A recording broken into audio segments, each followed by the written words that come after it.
BNP মহাসচিব মির্জা ফখরুল ইসলাম আলমগীর বলেছেন, ফ্যাসিবাদ বিরোধী আন্দোলনের মধ্য দিয়ে গণতন্ত্রের বিজয় এনে দিয়েছেন শিক্ষার্থীরা। সন্ধ্যায় বসুন্ধরা স্পোর্টস অ্যারিনায় আবু সাঈদ মীর মুগ্ধ মেমোরিয়াল প্রীতি ফুটবল ম্যাচের উদ্বোধনী অনুষ্ঠানে তিনি একথা বলেন। এ সময় খেলা আয়োজনের মাধ্যমে শহীদদের সম্মান প্রদর্শন করায় কৃতজ্ঞতা প্রকাশ করেন আবু সাঈদ ও মুগ্ধর বাবা।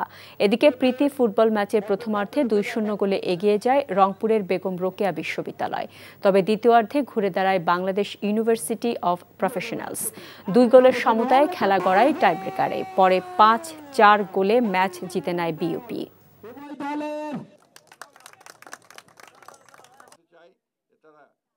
কৃতজ্ঞতা জানাই আমাদের 2 শহীদকে, যারা আমাদের এই ফ্যাসিবাদ বিরোধী আন্দোলনে বিজয় এনে দিতে সাহায্য করেছেন এবং আমাদেরকে একটা গণতান্ত্রিক ব্যবস্থায় ফিরে যাওয়ার সুযোগ করে দিয়েছেন।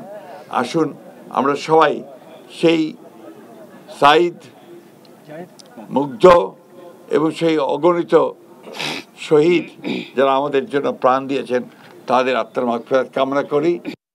বান্ডেল থাকলে প্রতি সেনমানিতে টাকা বাঁচবে। বিকাশ সেনমানি বান্ডেল কিনে জিতুন প্রতি লেনদেনে।